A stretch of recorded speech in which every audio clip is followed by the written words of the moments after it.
Hello, everyone, and welcome back to the Outdoor Adventure Series podcast, where we celebrate individuals and families, businesses, and organizations that seek out and promote the exploration, stewardship, conservation, access, and enjoyment of the outdoors.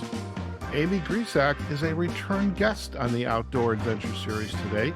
We are both members of the Outdoor Writers Association of America, and we recorded our first episode together back in 2021. Now, we're going to provide you some backlinks to the show notes as well as to the episode with Amy. Now, just as a reminder, Amy is a freelance writer and photographer specializing in everything from gardening to outdoor recreation and natural history issues, particularly in her beautiful home state of Montana. Now, I would love to visit Montana. I was excited to ask her to join me on the podcast again because part of her freelance writing responsibilities, she was involved with a book that I was very familiar with from my childhood. It's called the Farmers Almanac. So, Amy, it's a pleasure to have you back on the Outdoor Adventure Series. We're going to catch up, and I want to hear about the work you're doing with this book that you brought back these childhood memories for me. Well, thank you, Howard. Yes, it's great to be back to see you and talk to you again. And no, I was tickled when I posted when the almanac was coming out at the end of the summer that you reached out, because I think for so many of us, we grab that book every year. Yeah, I recall seeing those books. I want to say like we had the Ace hardware which growing up we had Ace, and I remember you're bringing back this flood of memories. We had a place called John R. Lumber, and that's where all the builders would go to pick up their building supplies. And then they had a section of this lumber store where you got your outdoor, whether you're gardening, whether you are cutting lawns. They sold lawnmowers there. I think I bought my first lawnmower for my lawn service there. I broke my dad's lawnmower that was his, and I had to replace it.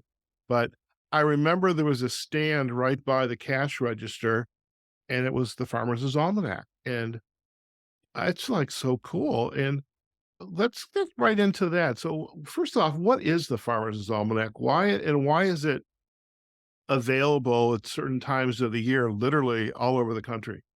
Well, that's a good question, because I actually talked to my editor here a week or so ago when I knew we were going to talk, just to get some background about the almanac. And she said it was first published in 1818. Mm. And what's interesting is a lot of times the publishers or the printers at that time would publish the Bible and the almanac because of the farming and everything. And of course, with the when to plant dates and the whole moon and the forecast and everything, it was a pretty important part of everyday life. Plus, it had really good articles in it, very practical articles, and also ads. And for the long, long time, it was used as a promotional tool, just like you. And then just like me, we would often find our copies at Gamma Hardware in Copley, Ohio. And it would be made like a promotional tool for that hardware store. So that's what it's always been, that little condensed version of practical advice, I think, that people have held on to for years and look forward to it for every year. Okay.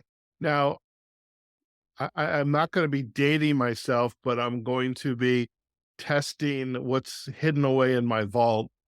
It seemed to me that Benjamin Franklin had a place in the history and of the Farmers Almanac. Is that true? Am I correct or not correct? I think you're right. Not in this one in particular, but I think Poor Richard's Almanac. That's it. Poor Richard's Almanac. See, it was in the vault. I just needed to. Yes. And Sandy said there were actually a number of different almanacs, and I think a very regional type thing as well, because they were just so tied to the lifetime or life at that time.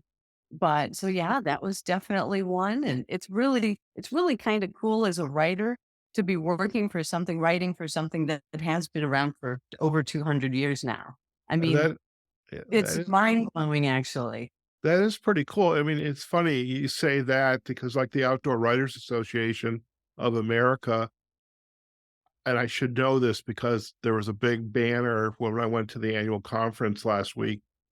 It said it's like almost 100 years old. I know they're coming up to the 100-year anniversary, and it's mind-boggling that an organization or the book Yes. has such a significance over many, many years. Yes, I know, especially nowadays with publications that are there 1 week and then gone type thing.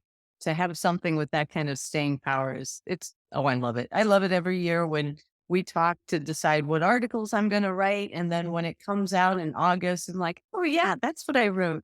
Very So, good. yeah, and a lot of good information. So when did you first take on this project, and how did it come about? Did you pursue it? Did somebody come knocking at your door? How did that come about that you would begin to work on this book? Actually, it had to be over 14 years ago. Probably wasn't, probably 15 years ago. And Yeah. I ran to the hardware store back in Ohio. And I said, can you pick up a copy and please let me know who the editor is? Ah, Anstead. And so he did. And I reached out to Sandy and been writing for her ever since. And sometimes I'll write for the online version, which comes out more frequently. But okay. been writing ever since though.